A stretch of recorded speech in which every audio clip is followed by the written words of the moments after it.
our nation's birth certificate received its first signature on July the 4th.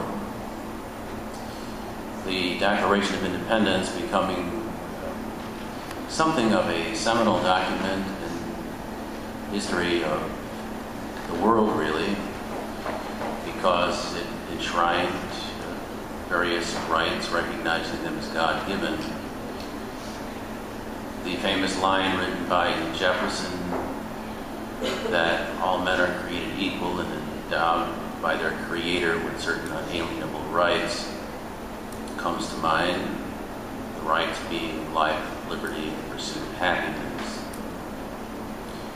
These things were considered so sacred that none of the 56 signers of the Declaration ever defected from the cause.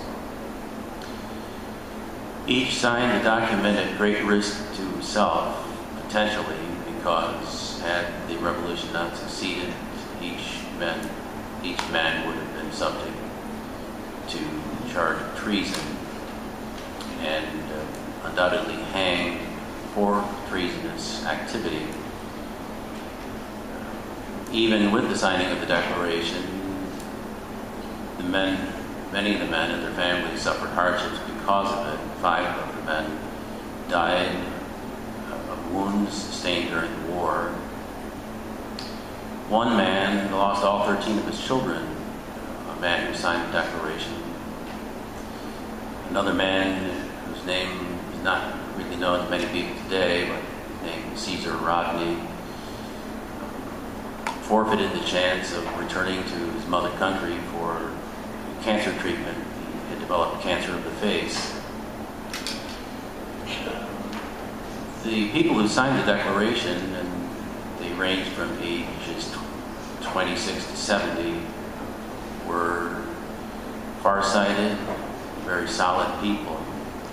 There were a number of ministers in the group, and one Catholic, whom every Catholic should know, at least know something about. This is Charles Carroll. He was the only one who actually wrote his address on the Declaration of Independence. Charles Carroll of Carrollton being in Virginia.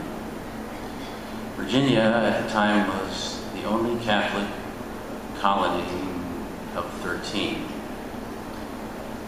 It was started as a haven for religious freedom, and especially for Catholics, because Catholics at the time were a despised and persecuted minority in this new world in the 13 colonies. After about 3 decades, even Maryland collapsed and Catholics were marginalized. Pennsylvania became the place that was a haven to religious refugees. Our country then, in the Constitution, enshrining, at least permitting free exercise of religion, with the line that Congress shall make no laws establishing religion nor prohibiting free exercise thereof. Again, we take this for granted, I suppose. We've grown up in this country. In Europe, for example, many of the nations even to this day have state churches, England being one example, Scandinavian countries, and so forth. The climate for honoring the rights to religious freedom in our nation has waned rather considerably. But we can see that this erosion of religious liberty is really nothing new. We're familiar with the present pending mandate on the part of the Department of Health and Human Services to force Catholic institutions and other nonprofits to cover objectionable procedures such as sterilization, to pay for the providing of abortifacients and contraceptives and so-called health plans. This is a very flagrant and very sad attempt on the part of the government to infringe upon freedom of conscience, freedom of religion. Now, George Washington, who is called the father of his country, in his farewell address, said that we must be very cautious about assuming, paraphrasing him, that morality can be sustained without religion. And after having said that the morality of the people is very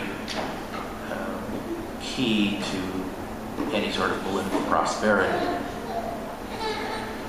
So any infringement upon religious freedom is also going to hurt the state, because people themselves will not be living according to demands of conscience and according to the demands of God. In 1963, Madalyn Murray O'Hair, who interestingly enough grew up in Madison, Ohio, very shocking. She lived here from 1919 to 1931. She used her son as a plaintiff in a famous Supreme Court case that took out the Lord's Prayer and Bible reading in schools, public schools. Then later on, of course, John F. Kennedy, or I should say he was elected in 1960. But the climate was such that even President Kennedy distanced himself from his religion as a public official in his famous speech. As we examine the development of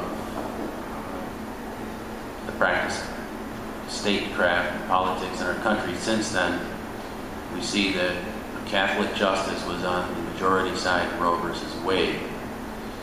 Justice William Brennan, interestingly enough, he was never corrected for that, opening the door to this vast carnage that takes place on a regular basis. 4,000 children lose their lives every day in this country because of abortion. We need a religious populace. We need religious public officials. We need religious citizens. We need people of faith who live their faith wherever they go. There is a difference between freedom of worship and freedom of religion. Freedom of worship, which is, you'll hear even high officials in the government talk about how they believe in freedom of worship. The Soviet Constitution believed in freedom of worship, but not in freedom of religion. Freedom of religion means people are allowed to live out the tenets of their faith in the public square without being harassed or marginalized. And it seems that the latest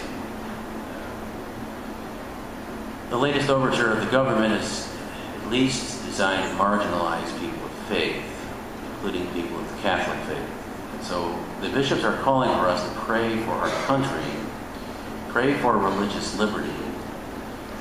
As one of the great patriots who helped to found our nation said, the price of liberty is constant vigilance. Vigilance means keeping watch. We must keep watch. We also need to practice our own faith. There are people who come to church, not picking on any particular place because this is pretty common, but once they get outside the four walls of the church, you wouldn't know that they had any faith whatsoever. And this is very, very sad. We have to live our faith at home, in the workplace, in any social setting, wherever we go. Otherwise, there won't be any people here who have any real regard for religious liberty, and there won't be any way to save what religious liberty we have left. St. Paul also urges us to pray for those in public office, because one of the temptations of people in power, and this goes back to since the fall of man, is to take advantage of his power and overstep boundaries. And this can happen. It's not a good thing. Pontius Pilate himself was told by Jesus, "You would have no authority over me were it not given you by my Father." But Pontius Pilate overstepped his authority, violated his own conscience. He knew Jesus was innocent, but he called down the power of the Roman state to put Jesus to death. Jesus was actually put to death as a result of an action of a government that overstepped his boundaries. And it was a tax-subsidized death as well. So it's very important that we be interested in what happens in our country. We'd be interested in which people are running for office, which people are judges, and that we try to be good citizens. The best citizens are people of faith, because people of faith live their faith, worship God, but are also people who practice their religion, are really the cream, the substance. They're the redeeming quality in the world. Jesus himself said about such people, he's really urging all of us to be this way, you are the salt of the earth, the light of the world. It's a very demanding call, but without salt, the world will corrupt, keep corrupting, it will rot. We need good, solid people of faith. Never fall for the propaganda that one can't be a good American if he's a good Catholic. That is not true. In fact, if a person is not a good Catholic, he's not a good American. So this day, we are joyful for what we have, the legacy given to us by the Declaration of Independence. We recognize there's much work to be done, and that as Catholics, we have a particular responsibility to be spiritual leaders in our nation, help the nation retain the greatness it once had.